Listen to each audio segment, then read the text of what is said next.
Assalomu alaykum hurmatli kuzatuvchilar va obunachilar. Savdoda bir gap bor. Ruschasiga klient всегда прав. O'zbekchasiga mijoz har doim haqdir.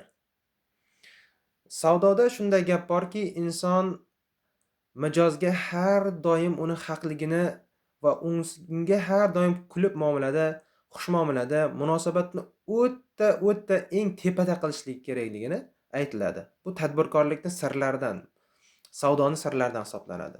Biz bugun o'rganadigan asarimiz Ahad quli Xolmuhammad o'g'lining haqiqiy omad kaliti yoxud savdogarlar ustozi asari. Bu asar bir shaxsiyatni hayoti bilan bog'liq badiiylashtirilgan asar hisoblanadi. Ya'ni avtobiografik desak ham bo'ladi, yoki savdogarlarga o'rnak asari, yoki tarixiy asar desak ham bo'ladi, chunki bu yerda ma'lum bir tarixiy shaxslar rollari ham ketgan. Bu asarni Imom Azam radhiyallohu anhu hazratlarining shogirdi Abdulloh ibn Muborak degan shaxs bor. Bu tobiinlardan hisoblanadi.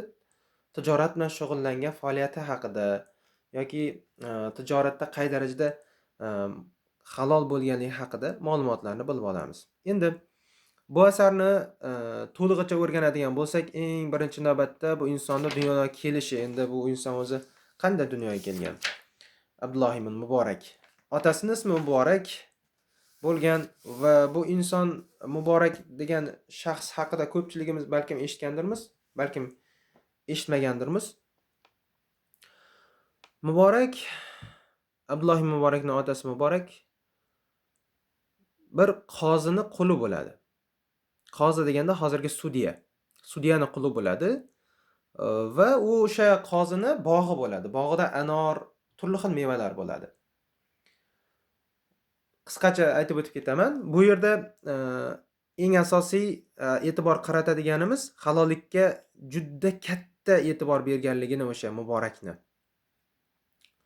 Bir kuni qozi o'zi bilan mehmon olib keladi va mehmon olib kelgan paytida bog'iga olib keladi. Bog'idan anor olib kelishlikni Muborakka buyuradi. Muborak bog'idan anor olib keladi. Anorni mehmonga va o'ziga bo'lib yeb ko'rsa, anor nardon, ya'niki bizni shevamizda sho'r deyiladi. Nordon ekan anor, boshqasini olib kel deydi. Shirinni topib olib kel deydi. Boradi, yana anor olib keladi, yana shirin, nordon chiqadi. Yana borib olib keladi, yana nordon. 4 yoki 5 marta olib keladi. Nordon bo'laveradi hammasi. Keyin qozi hayron bo'ladi. Sen shuncha paytdan beri bog'da ishlaysan. Qaysi anor nordon u, qaysi anor shirinligini bilmaysanmi deydi. Muborak o'sha paytda shunday bir gap aytadiki, insonni lol qoldiradigan darajada. Hojam deydi, men shu paytgacha anordan bitta dona ham yeb ko'rgan emasman. Chunki anor sizniki, meniki emas. Men uni xizmatchisiman. Men unga qaraydigan insonman. Men sizning qulingizman. Meni unda haqqim yo'q, bu sizning haqqingiz. Bu menga mumkin emas. Ya'niki bu harom bo'ladi deydi. Qozi shu darajada hayron qoladi va uni ozod qiladi keyin. Qullikdan ozod qiladi. Qullikdan ozod qilgandan keyin o'zini qizini unga ayol qilib, ya'niki juft halol qilib beradi. Va qizini juft halol qilib bergandan keyin ham 40 kun o'sha ayolga qo'lni uchini ham tekkizmaydi. Unga umuman ham yaqinlik qilmaydi. Bunga sabab nima? Hozir ko'ramiz.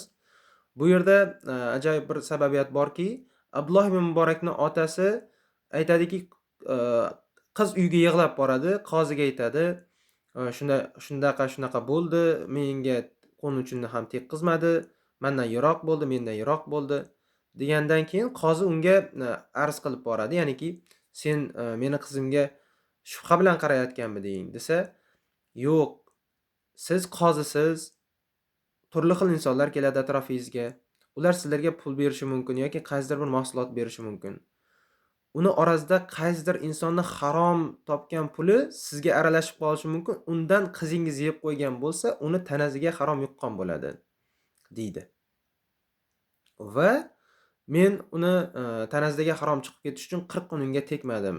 Ya'niki bir inson luqmani haloldan emas, haromdan yeb qo'ysa, 40 kun davomida tanasida turadi degan gap bor.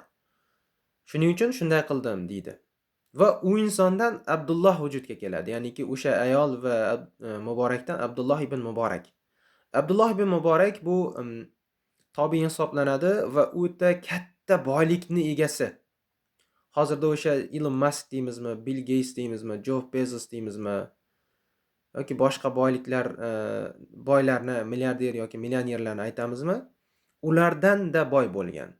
Ulardan-da. Mahsulot o'ta ko'p bo'lgan. Tijoratda juda katta foydalar ko'rgan. Buni qanday qilgan? Hozir bir qator ma'lumotlar aytib o'tamiz. Abdulloh ibn Muborak Imom Azam Abu Hanifaga, ya'niki Hanafiy mazhabi asoschisiga shogird tushadi. Imom Azamning o'zi ham savdogar bo'lgan. Bozorda turli xil matolar, gazlamalar sotgan. Lekin hech qachon mijozni haqqiga xiyonat qilmagan, uni aldamagan va hech qachon narsasini qimmatga sotmagan. O'zini foydasi ko'radigan darajada olib qolganini umuman ham tegmagan.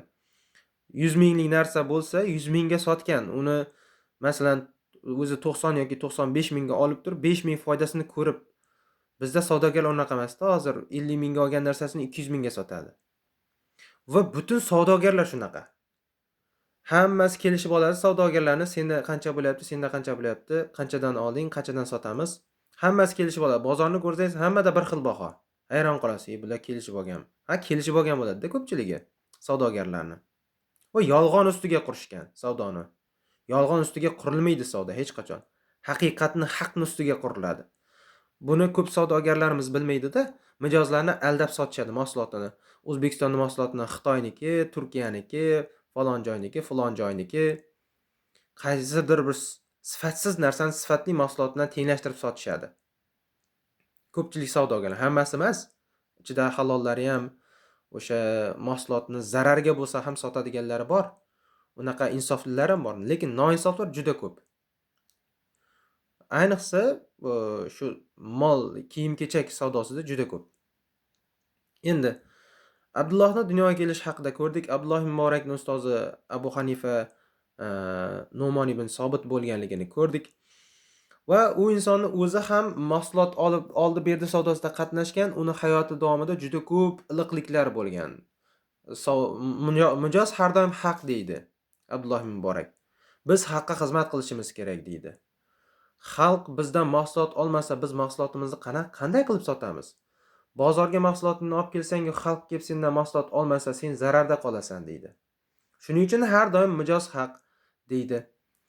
Va sotilgan mahsulotni qaytarib olib kelganda ham bajonidil xushmuomalalik bilan olib qoladi. Har doim. Bitta ayol mahsulot kiyim sotib olgan bo'ladi-da, o'sha mato sotib olgan bo'ladi. Mato yoqmay qoldi deb 2 kundan keyin qaytarib olib keladi. Va 200 dirham pulni qaytarib beradi. 200 dirham ekan shu paytda. Keyin bundan biroz vaqt o'tib bitta chol keladi. O'g'limga shunday bir kiyim olgandim to'yida.